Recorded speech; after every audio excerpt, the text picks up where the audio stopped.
हमारा जो अगला क्वेश्चन है वो है सॉल्व करना है हमें Y square D X plus X square minus X Y plus Y square D Y is equal to 0। किसी भी डिफरेंशियल इक्वेशन को सॉल्व करते समय आप सबसे पहले ये सोचिए कि क्या आप उसे वेरिएबल सेपरेबल मेथड से सॉल्व कर सकते हैं। वेरिएबल सेपरेबल मेथड से आप इस x और y को सेपरेट नहीं कर पाएंगे। अगर ये x y वाला टर्म नहीं रहता तो एक बार हम सोच सकते थे कि x वाले टर्म को अलग कर दें और y वाले टर्म को अलग कर दें, लेकिन इस x और y वाले टर्म के एक साथ रहने के कारण हम इसे वेरिएबल सेपरेबल मेथड से सॉल्व नहीं कर पा रहे हैं। अब नॉर्मल सॉल्व करने के लिए जो हमारा डिफरेंशियल इक्वेशन हमें गिवन था हमने वो लिया। वो लेने के बाद इस वाले टर्म को हमने जब इधर शिफ्ट किया तो हमारे पास आ गया Y square D X is equal to minus X square minus X Y plus Y square into D Y. Normal condition में आप सोचिए अगर आप इस डी एक्स को इधर शिफ्ट करेंगे तो आपको D Y by D X की वैल्यू मिलेगी। इस dx को अगर आप इधर शिफ्ट करेंगे तो आपको dy बाई डी एक्स की वैल्यू मिलेगी और उस कंडीशन में आपको इस ब्रैकेट को इधर शिफ्ट करना होगा। तो इधर शिफ्ट करने पर ये पूरा का पूरा ब्रैकेट यहाँ डिनोमिनेटर में आएगा। न्यूमरेटर में सिर्फ एक टर्म आ रहा है लेकिन डिनोमिनेटर में नंबर ऑफ टर्म्स जो हैं ज़्यादा हो रहे हैं।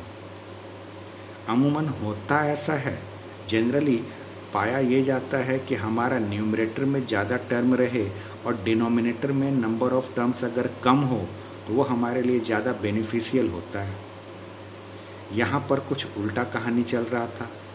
अगर हम dx को इधर शिफ्ट करते हैं तो यहाँ से तो हमें dy बाई डी एक्स की वैल्यू मिल जा रही है, लेकिन dy बाई डी एक्स की वैल्यू में हम इस वाले ब्रैकेट को जब इधर शिफ्ट कर रहे हैं तब न्यूमरेटर में नंबर ऑफ टर्म्स कम हो रहे हैं और डिनोमिनेटर में नंबर ऑफ टर्म्स ज़्यादा हो रहे हैं। इस चीज़ को ध्यान में रखते हुए हम लोगों ने dy को ही इधर शिफ्ट कर दिया और ये वाई स्क्वायर को इधर शिफ्ट कर दिया। तो यहाँ पर हमें dx अपॉन dy की वैल्यू मिली। अब ज़रा इसे ध्यान से देखिए, नंबर ऑफ टर्म्स जो हैं न्यूमरेटर में वो ज़्यादा हैं, डिनोमिनेटर में नंबर ऑफ टर्म्स कम है।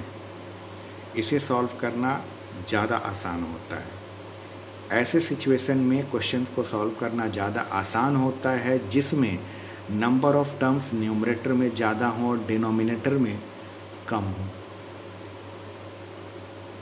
होमोजेनियस डिफरेंशियल इक्वेशन सॉल्व करते समय आप इन सब छोटी छोटी चीज़ों का ध्यान जरूर रखें। ये हमारा एक होमोजेनियस डिफरेंशियल इक्वेशन है। आप ऐसे भी देख पा रहे हैं कि जितने भी टर्म्स हैं सबका टोटल पावर न्यूमरेटर और डिनोमिनेटर में सेम है। अब ये हमें ये तो पता चल गया कि ये होमोजेनियस डिफरेंशियल इक्वेशन है। इस होमोजेनियस डिफरेंशियल इक्वेशन में आपने जो वैल्यू निकाली है वो dx अपॉन dy की वैल्यू है। dx अपॉन dy की वैल्यू जब आपने निकाली है तब याद रखिए हमें x की जगह पर vy पुट करना है। dx अपॉन dy के केस में हम x की जगह vy पुट करते हैं और dx अपॉन dy की जगह पर v plus Y dv upon dy put करना है। आप सोच रहे होंगे ये कहाँ से आया? ये और कहीं से नहीं, बस इसे डिफ्रेंशिएट करके लाया गया है। आप इसे y के रिस्पेक्ट में डिफ्रेंशिएट करिएगा। x is equal to V Y को y के रिस्पेक्ट में डिफ्रेंशिएट करके आप dx अपॉन dy की वैल्यू निकाल सकते हैं। dx अपॉन dy की वैल्यू आपको निकल कर आएगी v plus Y dv upon dy। इस वैल्यू को इस dx अपॉन dy की जगह पुट कर दीजिए तो आपको v plus Y dv upon dy is equal to, जहाँ जहाँ आपको x दिख रहा है उस x की जगह पर आपको vy पुट करना है। जहाँ जहाँ x है उसकी जगह vy पुट करने पर यह आपका v square Y square minus vy into Y plus Y square upon का वाई स्क्वायर। ये y इंटू वाई जो है वाई स्क्वायर बन जाएगा। इस न्यूमरेटर में ध्यान से देखिए, आप वाई स्क्वायर को कॉमन ले सकते हैं।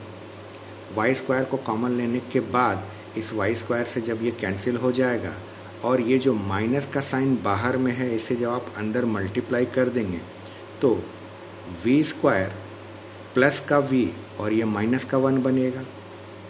इधर हमारा v plus Y D V upon D Y वैसे ही चला जा रहा था।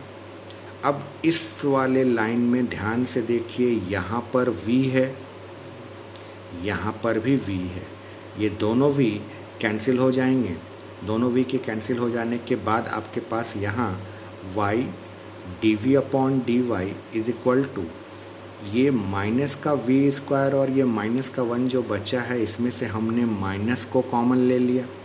माइनस कॉमन लेने पर हमारे पास 1 प्लस वी स्क्वायर नज़र आया। यहाँ के बाद आपको करना कुछ नहीं है, ये v वाले टर्म को आपने इधर शिफ्ट करना है और y वाले को आपने इधर शिफ्ट कर देना है। माइनस साइन को हमेशा राइट हैंड साइड में ही छोड़ दीजिएगा, माइनस साइन को आप लेफ्ट हैंड साइड में शिफ्ट मत करिएगा। किसी भी क्वेश्चन में अगर राइट हैंड साइड में माइनस का साइन आ रहा है तो उसे वहीं छोड़ दीजिए, आप उसको लेफ्ट हैंड साइड में शिफ्ट नहीं करेंगे। 1 प्लस वी स्क्वायर को जब आप इधर शिफ्ट करेंगे तो आपको पास आएगा 1 अपॉन 1 प्लस वी स्क्वायर, यह हमारा डी वी वैसे ही, और इस y को इधर शिफ्ट करने पर आपके पास आ गया minus 1 upon Y D Y. अब करना कुछ नहीं है, बस इसे नॉर्मली इंटीग्रेट कर दीजिए। नॉर्मल जब आप इसे इंटीग्रेट करेंगे तो आपको कुछ इस तरह से नज़र आएगा। इसके बाद 1 अपॉन 1 प्लस वी स्क्वायर का जो इंटीग्रेशन होगा वो होगा हमारा 10 इनवर्स v, और 1 अपॉन वाई का होगा log y, और एक हमारा आर्बिट्री कांस्टेंट c है। v आपने x is equal to V Y जो लेट किया था वहाँ से अगर इस v की वैल्यू निकालें तो आएगी आपकी x अपॉन वाई। तो v की जगह पर x अपॉन वाई पुट कर दीजिए। ये हमारा log y वैसे का वैसे ही है, ये हमारा आर्बिट्री कांस्टेंट c भी वैसे का वैसे ही है। अब यही हमारा इस क्वेश्चन का रिक्वायर्ड सॉल्यूशन है। हमेशा इस बात को ध्यान रखिए कि होमोजेनियस डिफरेंशियल इक्वेशन हमेशा dy बाई dx के फॉर्म में ही नजर आए ऐसा जरूरी नहीं है। dx अपॉन dy के फॉर्म में भी होमोजेनियस डिफरेंशियल इक्वेशंस होते हैं, और अगर आपका homogeneous differential equation dx upon dy का फॉर्म एक्वायर कर रहा है तो वहाँ x is equal to V Y put करते हैं, और dx अपॉन dy की जगह पर v plus Y D V upon dy put करना है आपको।